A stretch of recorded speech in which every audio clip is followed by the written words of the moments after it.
Hi guys, this is Steph and welcome to my channel. In this video, we will be talking about savings account, particularly Metrobank Savings Account, the regular savings account. We know exactly that money is an essential part of life.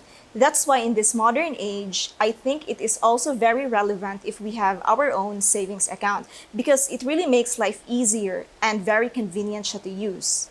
I think majority of the people now have their own savings account. But if you are one of those na wala pang savings account, then this video is for you.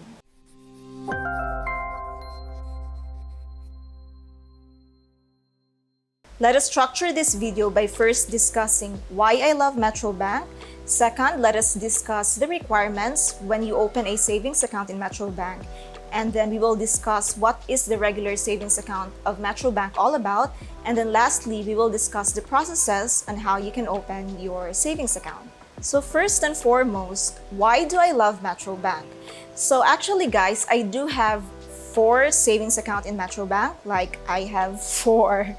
So please don't quickly judge me why I have 4 bank accounts. So my main reason for having different bank accounts is that I can easily diversify my funds. I can easily allocate them. For example, one bank account is intended for our emergency fund, another one is for the bills, another one is, for example, savings for the house. So something like that. So each bank account has its own different purpose. So that's why I love having different accounts. It is not because I just want to save money or invest money using this bank, because I know and we know that banks, when you save in banks, it really does not earn you that much, okay? It's just very little. But if you want to just easily withdraw money, you just allocate your funds. So I think it is also best that you have bank accounts. And para kasi siyang, di ba before, it's like the envelope system. So since it's very digital na nowadays, I am using different bank accounts also to do just like that, the envelope system. It's just that I don't use envelope, I use bank accounts. So back to the question, why do I love Metrobank? Because number one, ang experience ko sa kanila is the staff of Metrobank is very accommodating. So here in Iligan, I think napasukan ko na yung different branches here and they're just the same. The staff are very accommodating, very polite, and parang hindi nila kayo iiwan na parang you are left unattended. So ganun sila. So that's why I love them for that. The customer service is very okay, very good. And second, di ba most banks guys, if nag-open kayo ng savings account, what they will do is, pinaprocess nila yung application mo, but then they will ask you to wait for like 1 week or 2 weeks for you to have your ATM card. So you would have to come back pa. With Metrobank, what is nice is that when you open a savings account with them, the same day, the same moment that you process your application, paglabas mo sa Metrobank, you will have your ATM card na agad. So, if ever hindi available yung cards nila, hindi nila kayo ipaprocess ng application. So, parang ganon. So, you will just have your application whenever their cards are available. So, parang for me, it's really convenient kasi hindi na ako babalik. So, ganun lang siya. So, that's why I love them. And as to their service, as to the online applications, and all the transactions that I've made, also for the credit cards, wala akong problema masyado na encounter. So I think very minimal lang if there is. But overall, I'm really satisfied with the service of Metrobank. So that's why I would really highly recommend this bank for you. So next, what are the requirements ba when you want to open a regular savings account in Metrobank? So I think this is not just applicable in Metrobank, but for other banks as well. So number 1 requirement would be 1 valid ID. Pero ako, just to be sure, I usually bring 2 valid IDs with me. And these are the list of the different valid IDs that you can present. Second, bring your initial deposit. So for the regular savings account, you would need to have a 2,000 pesos as parang initial deposit, and also this will be your maintaining balance when you have the account already. Number 3, if this is your first time applying for an account in this bank or in different banks na nga, so what you would need is you would have to present 2 pieces 1 by 1 or 2 by 2 na parang ID. And number 4, I think this is optional because Not all banks have this requirement, pero I think it is essential that you have it. So, present a proof of income. So, proof of income can be your pay slip, can be your contract, your certificate of employment, so you can present that one. Pero I think this is optional lang, guys. So, pwede mo siyang i-present. If hindi ka naman hinahanapan, so pwedeng wala na din. Pero just to be sure, just secure these documents. So let us discuss what this regular savings account of Metrobank is all about. So this is an interest-bearing account that comes with a card that can be used for bill payments as well as for ATM withdrawals.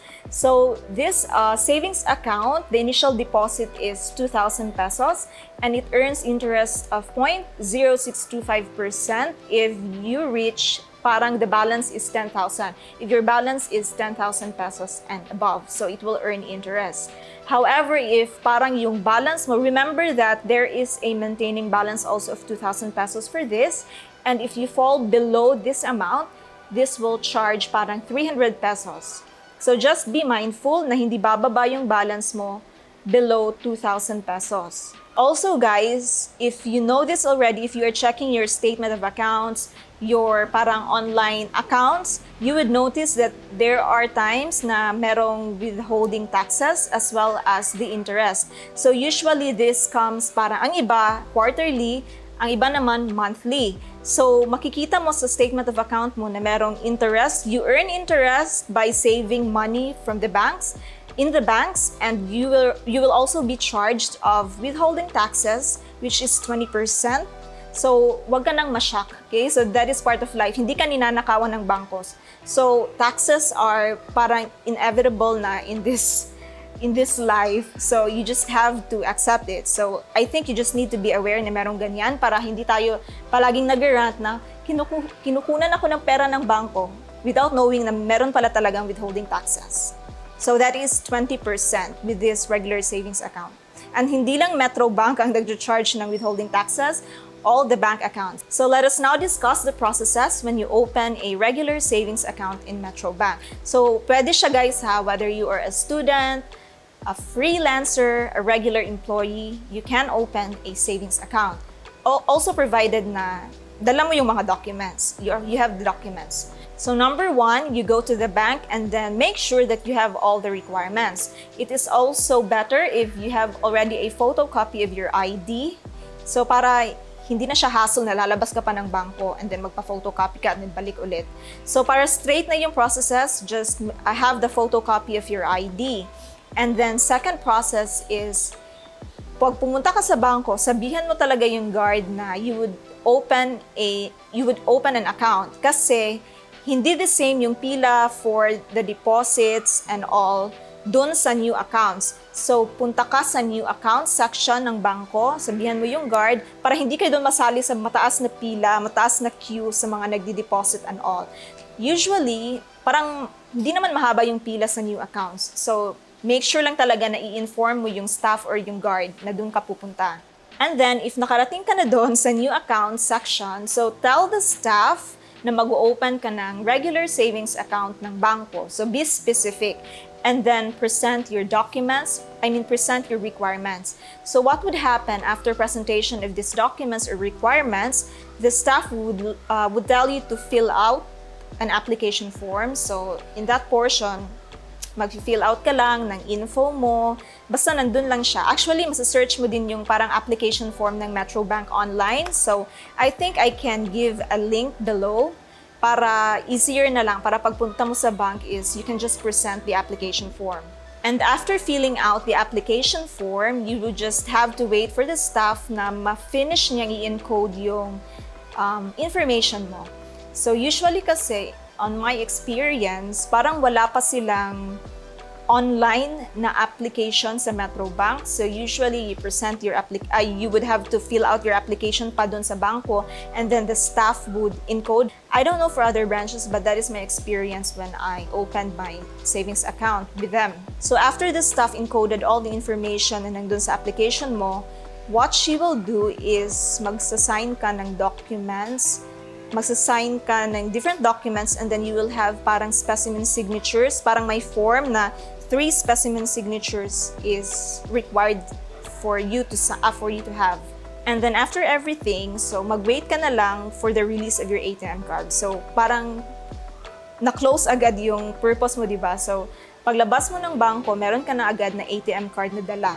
And don't forget this, guys. After the release of your ATM card, please make sure to change the PIN. Okay? So, di ba meron silang parang temporary PIN na ibibigay? So, you can just easily change the PIN sa labas ng bank itself. Di ba merong mga ATM dyan, so you can just easily change the PIN. So, make sure lang na gawin mo siya as early as possible for security reason. And then lastly, guys, I would highly suggest for easier and fast transactions, open a Metrobank online account. Okay, it can be done through the web and also it can be done through a mobile application. So, gawin mo siya para hindi na hassle, and you can also you can utilize the benefits of having this application form. Application kasi nga you can just easily transfer money, enroll your accounts, bills payment, and parang hindi ka na palaging pumupunta sa ATM para to check your balances. So, parang for convenience talaga. So, make sure na you would have to download the application and then register your accounts. So, parang ganito siya, guys, ang itsura niya. I don't know if it's clear, pero ganito.